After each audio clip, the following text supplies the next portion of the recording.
Salutations, cadets, I am your Commander Pika. This guide will go over recommended loadouts for and walk you through the Lightblade GM Nightfall in Season of Plunder.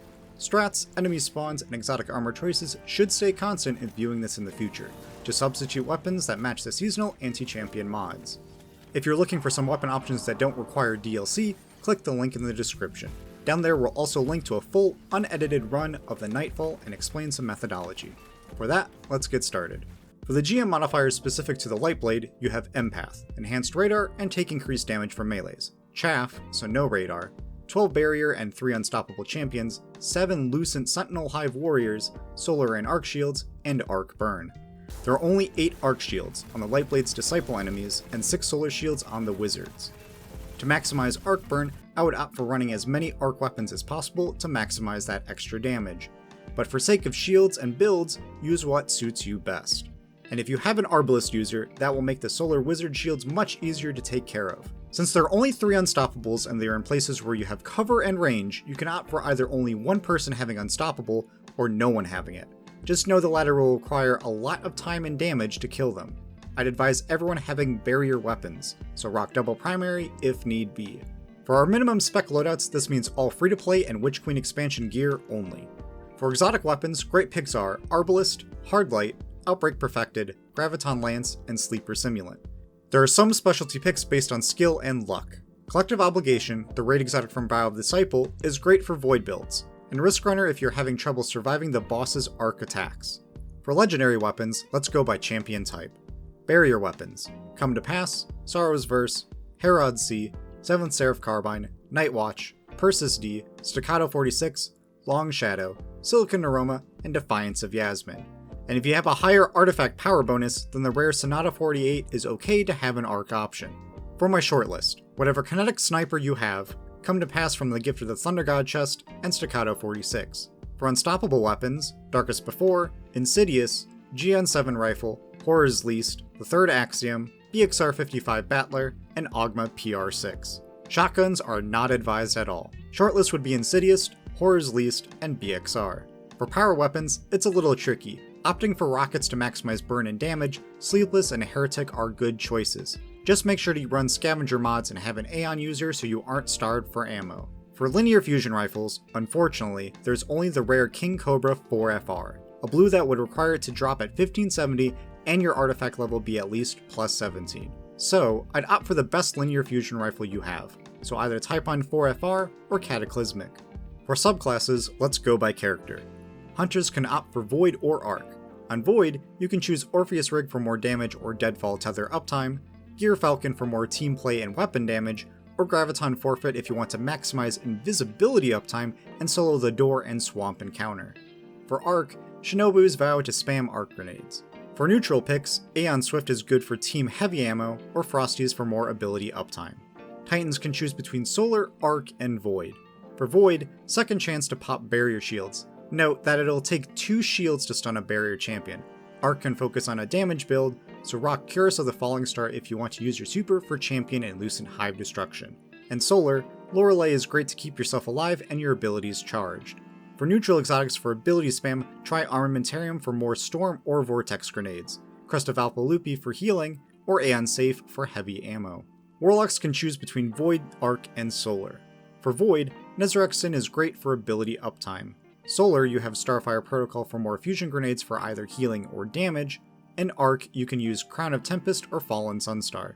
Although, and for Arc especially, I'd recommend opting for the subclass neutral options, as opposed to kill-activated Arc exotics. Great neutral exotics are the Stag for more Rift uptime and damage resist, Eye of Another World for cooldowns, Verity's Brow for great grenade spam when paired with a subclass matching weapon, and Aeon Soul. Some quick loadout recommendations. For some no exotic picks, then Sniper plus Scout or Auto, plus whatever your best linear fusion rifle is. Rocking double primaries, substitute the Sniper for a Scout rifle. Some great exotic loadouts would be Arbalest plus Pulsar Auto Rifle, or a Sniper and Hardlight. For safety's sake to survive some arc damage, maybe look at a Scout plus Risk Runner build. And for those maximizing Void, Scout or Sniper plus Collective Obligation will be great for ad clear and debuff uptime. My quick builds for each class. Hunters, Void with Graviton Forfeit for Swamp Skip or Orpheus Rig. Pair with Collective Obligation, Hardlight, or Arbalest. Titan, Go Arc with Armamentarium for grenade spam, or Curious if you want to try to nuke the champions, and Hardlight or Arbalist. Warlocks, go Void with Verity's Brow or Nezrak's Sin with Collective Obligation, Hardlight, or Graviton Lance. For easy time in the boss room and wizards, have at least one Arbalist user. Now for maximum spec. We gain a lot of options to help with this Nightfall, especially my secret weapon. For exotics, Witherhoard, Wishender, and Gallowhorn if electing the Rocket Burn strat. Now my secret weapon no one remembers or expects. Symmetry. The main appeal of this weapon over others? Tracking, high damage, AoE, arc bullets. Great for ad clear, hipfire breaking the barrier shields, or higher damage plinking away at the boss. I highly recommend you try it out. For armor exotics, hunters have Omnioculus or 6 Coyote for more invis uptime. Titans have Ursa Furiosa for panic banner shields or Heart of Inmost Light to really spam high damage arc abilities. And for Warlock, you have Osmiomancy for more stasis turrets. Phoenix Protocol and Necrotic Grips can also work, but their effects only really shine on the first half of the Nightfall, not really in the boss room. And with access to stasis, I highly recommend a Shadebinder Warlock for locking down adds and champs in this strike. For legendary weapons, Tarnished Metal with Volt Shot is quite nice. Succession and Thoughtless are far better sniper picks than purely Witchqueen options, and for main damage, using Sailspy Pitchglass or Stormchaser to maximize arc burn. For quick builds with everything at your disposal, Hunters, go Omnioculus or Graviton on Void, or Stasis with Aeons, use Arbalist, Tarnished Metal, and Sailspy. Titans, Heart of Inmost Light for powerful arc storm grenades, or go Void if you want to play it slow and safe. Same weapons as Hunter. Warlocks, Shadebinder to freeze everything, either Eye of Another World or Osmiomancy for faster grenades. Go Sniper, Symmetry, and Sailspy. With that, let's look at the strike. In this opening section, DPS the boss. You aren't going to kill him, but after you do enough damage he'll teleport away to make this area easier.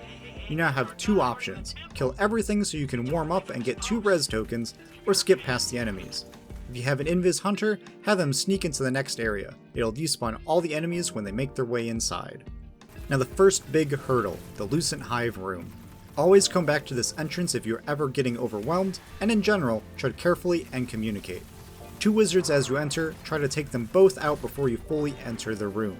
After, you'll have 2 barrier champions and a Lucent Hive warrior along with acolytes. You want to keep the acolytes alive. Killing most of them will trigger the next ad wave and Lucent Hive warrior to spawn, and if you're in the middle of the room, you're in for a bad time. Pick off the champions and Hive warrior. Be aware of them throwing suppressor grenades that will one-shot you, sight and barricades, and their void super chucking void shields. They will one-shot you and have crazy ricochet and tracking. Suppress or freeze them if you can. Remember, you have to finish the ghost, so play as a team to get to that ghost. Once the champs and warrior are dead, group at the entrance and kill the acolytes. Eventually the next Lucent warrior will spawn at the entrance. Throw everything you can and retreat back down the hallway. Take it slow, watch for their abilities. Finish them off, then more adds spawn further into the room. Another warrior and 2 arc-shielded disciples. They will all rush you, so freeze them, throw void and arc abilities, supers, heavy ammo. Play it safe, eliminate all, then continue.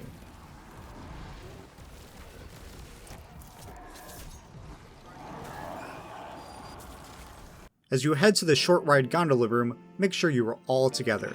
If someone triggers the next load zone, the stragglers will get teleported inside up next to the barrier champions and will instantly die. Pick off the barrier champion on each side, don't jump on the tomb ship, stay on the side areas and try to pick off the majority of the acolytes. After that, jump on the ship. Be ready for the Shrieker near the end of the trip, watch them open up and shoot them. You'll then have 2 Lucent warriors, 1 per side. Travel as a group, but spread out so you don't all get hit by a super or grenades. Take them down, finish them. Avoid the warrior on the other side possibly shooting you or throwing their super shields. Travel together to the other side, rinse and repeat. Then deposit the 2 void orbs to continue. On this next long gondola ride, play it safe. As the door opens, try to take down the solar wizard. In any case, you then want to get off the ship on the left or right side, walk and jump the rest of the way. Be careful of the periodic shriekers and solar wizards. At the end is the portal to the Hive ship. Through it, you'll have lots of thralls spawn. Either stay put and they will all jump to you, or you can jump onto the ship to face them. Throw your grenade and abilities at them. Jump and retreat if need be. Don't get swarmed. Remember, enemy melee damage is buffed. Clear them, and the ship will continue. Now the next big hurdle of the Nightfall, the swamp. Brace your fall when getting off the ship. For this area, you'll have to go through Hive archways to get lamps to spawn to cleanse you of your Weight of Darkness debuff. Each stack makes you slower and prevents you from sprinting and double jumping. Additionally, you have 3 Hive moths near each lamp. They will one-shot you. You have 2 options. If you have a Graviton Forfeit Invis Hunter, and you have high stats in mobility and strength, you can perpetually invis your way through the swamp without your team. Remember to quickfall to make your invis last longer, and then dodge when you're about to run out. Rinse and repeat. If you have an Omnioculus Hunter, you can do the same, just travel as a group. If you don't want to risk that strat, then play it slow and together. Stay as a group relatively close and go lamp by lamp. Watch for the spawning of enemies and many Lucent moths. Continue until you reach the cave.